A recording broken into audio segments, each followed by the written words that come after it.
Hey everyone, it is Friday, so that means it's time for this week's MTG Top 10. This week I'm doing another video on the best Commander EDH staples. So far I've covered black and white, and this week we are covering blue. The cards in this list are all cards I think should make it in most blue Commander decks, especially most mono blue Commander decks, and especially if you're trying to build on a budget. All the cards on this list cost under $2, both online and in paper. All prices are from MTG Goldfish. I do have a small caveat about blue. I don't include any counterspells, mostly because I'm not a fan of running more than a couple of them in a deck in a format that is meant to be casual and fun. I'm sure we've all run into someone who's running a Tauran, the Sky Summoner deck with about 40 counterspells, and that, especially in one-on-one Commander, there's just really no point in playing a game like that. In multiplayer, it makes a little more sense because I obviously can't counter everything, but one-on-one, they basically can. So that's why I don't see any counterspells here. I just think they sort of ruin the format to a certain degree. Running more than a couple of them I view as somewhat negatively. Let me know what you think of that opinion in the comments. I know I'm not the only person who thinks that, so it'd be interesting, though, to hear what some other people think. But let's go ahead and get started talking about the top 10 staples in blue. Number 10, I cheated a little bit by including two cards, but you'll see why I lumped them together. In general, blue has a terrible time destroying creatures, or really any kind of permanent in general, actually. So the few cards in blue that do allow you to destroy things at a reasonable rate are worth having in your deck, even though they all come with a bit of a downside. Both Pondify and Rapid Hybridization embody this. Both destroy a creature and replace it with a token. Pondify with an ape token and Rapid Hybridization with a frog lizard token. These two cards should be in any mono blue deck you build, but probably shouldn't make it into any other decks because other colors have access to better creature removal, except maybe for green, in which case you might want to hold on to these as well. Also worth noting that sometimes these can have the rare upside of you can use it to destroy one of your creatures to make sure you hold on to a creature which gives you lethal or something like that on the next turn. I've had it work out like that for me a couple of times in my life. But it's important to note that these also destroy creatures at a very efficient rate, even if they leave a 3/3 behind. I think it's worth noting that, 1 mana to destroy a creature is great. White is really the only other color that can compare to that with Path to Exile and Swords to Plowshares, and obviously these have a worse downside, but still, these are great cards to have in a mono blue Commander deck just because you don't have access to any other removal. So let's go ahead and move to 9, where we have another card that destroys creatures, actually in this case exiles them, and replaces them with tokens, but it can do it on a much larger scale, and that is Curse of the Swine. As I said a moment ago, one of Blue's biggest weaknesses in EDH is a lack of good permanent removal spells, but Curse of the Swine does a solid job. It has some downside, of course, just as Pondify and Rapid Hybridization did.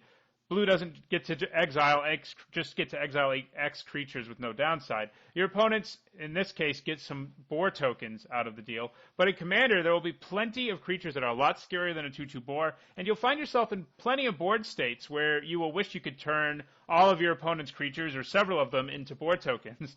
It benefits from its ability to destroy indestructible creatures, too. That is something that, of course, comes up. People do put Darksteel Plate into their decks and such. Now, this is a good example of a card that if you are splashing any other color, you probably don't want to run, just like Pondify and Rapid Hybridization. Although, again, blue-green, I guess, could use this because green can't destroy creatures very well either. But other color combinations will have access to better removal than Curse of the Swine. That said, this curse is incredibly cheap and a great card to have in any mono blue Commander deck. Let's move on to number 8, where we have Frost Titan. When I talked about the top 10 budget staples for a black deck, I mentioned the command cycle, specifically Profane Command, and noted that most of them are too expensive to be put on a budget list like this, but Profane Command isn't.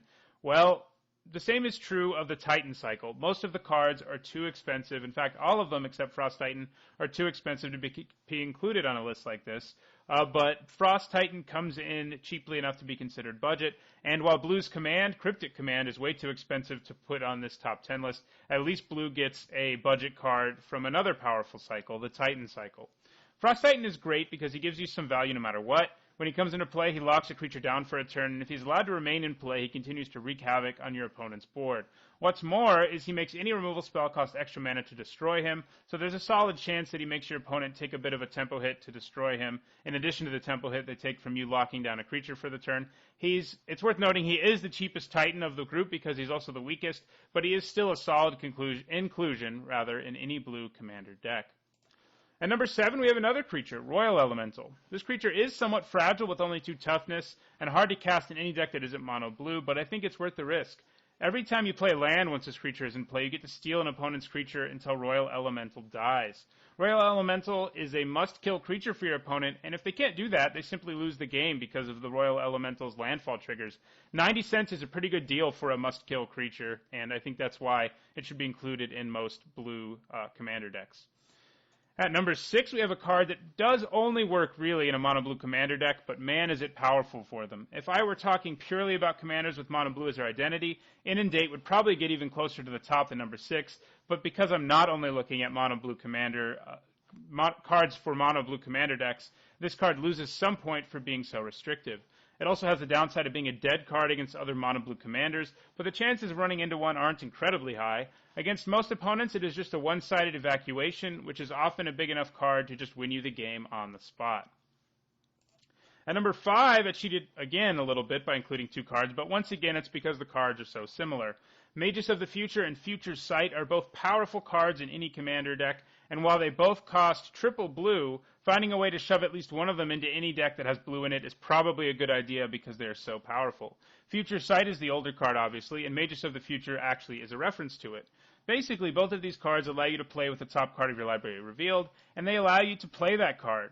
In a way, this draws you an extra card each turn, and after you play each top card of your library, you get access to even more. It's kind of like play the top card of your library, draw a card.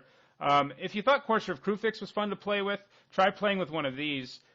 You have some turns where you can just rip through several cards, especially if you have ways to draw extra cards, or shuffle your library to get any extra lands out of the way. This card isn't the kind of card that immediately wins you the game, but the advantage it grants you will eventually grind you out way more value than your opponent can, making you win the game. Also, the enchantment, interestingly, I think is actually better because it's harder to deal with, but it's cheaper. So if you only have to pick one to buy, I would say buy Future Sight, but they're both good. And having both in your deck isn't even a bad deal, although if you end up with both in your hand, that's first of all unlucky, and second of all, kind of redundant, but I guess if the Magus dies or the Future Sight gets destroyed, you do have the other one. So let's move on to the next one. We have Trinket Mage. Tutor effects are good in Commander. We know that, and Trinket Mage is an auto-include for me in any deck that has blue mana in it at all. Why? Because it can fetch up powerful mana rocks like Mana Crypt or Mana Vault, and even if you're playing on a budget, cards like Skull Clamp and Soul Ring will still be in your deck ready for your mage to find, and both of these cards are incredibly powerful, and you want them in play every game possible. As long as you have a couple targets for this mage in your deck, it should probably be in your deck as well. The Trinket Mage should be in your deck, that is. And it's worth noting, it itself can have Skull Clamp equipped to it, which is pretty nice. So let's move on to number 3, where I have Merchant Scroll. I've mentioned countless times in this video series that tutor effects are strong in Commander, and I just talked about it on the previous card, rather. For a very reasonable price of 2 mana, Merchant Scroll lets you search your library for any blue instant card and put it into your hand. This card is basically a second copy of whatever your strongest instant spell is, whether it is something like Cyclonic Rift or Evacuation, or some other silver bullet for a specific situation like Pondify. The flexibility of this card makes it very useful, and I see little reason for it not to be in most blue commander decks, because Cyclonic Rift is actually also a staple. It's not a budget staple, but it's not too high above budget. It's budget for online, but not in paper. And if you have Cyclonic Rift in your deck, having Merchant Scroll is kind of a no-brainer to me because Cyclonic Rift is such a big game changer. So let's move on to number 2, where we have Equilibrium. This card asks you to pay 1 more mana whenever you cast a creature spell to bounce one of your opponent's creatures. That might not sound like a lot, but this is absurdly powerful and one of the more frustrating cards to play against. You can even use it to abuse into the battlefield abilities on your own side of the battlefield by bouncing the same creatures over and over again and getting to use their into the battlefield ability. Now, Equilibrium does ask that your deck has a lot of creatures in it to be at its best, so it is somewhat restrictive, but any deck that has at least 20 creatures in it should probably still be playing Equilibrium, as it pays for itself rather quickly. So, what do we have at number 1? Well, I cheated again at number 1, and I've cheated a lot on this list, showing 2 cards 3 different times.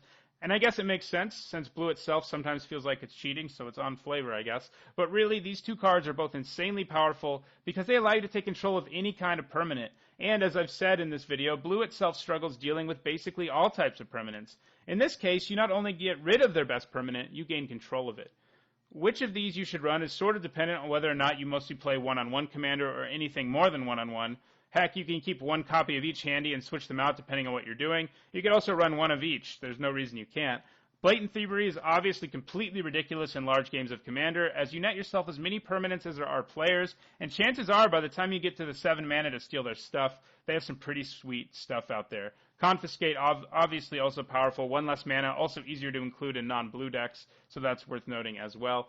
Anyway, that does it for this week's MTG Top 10. If you want to make sure you catch my Top 10 list every week, including more lists related to EDH, don't forget to subscribe below if you haven't already. If you have any cards you think should have been on this list, let me know in the comments below. And if you found the video helpful, don't forget to like it. Thanks for watching.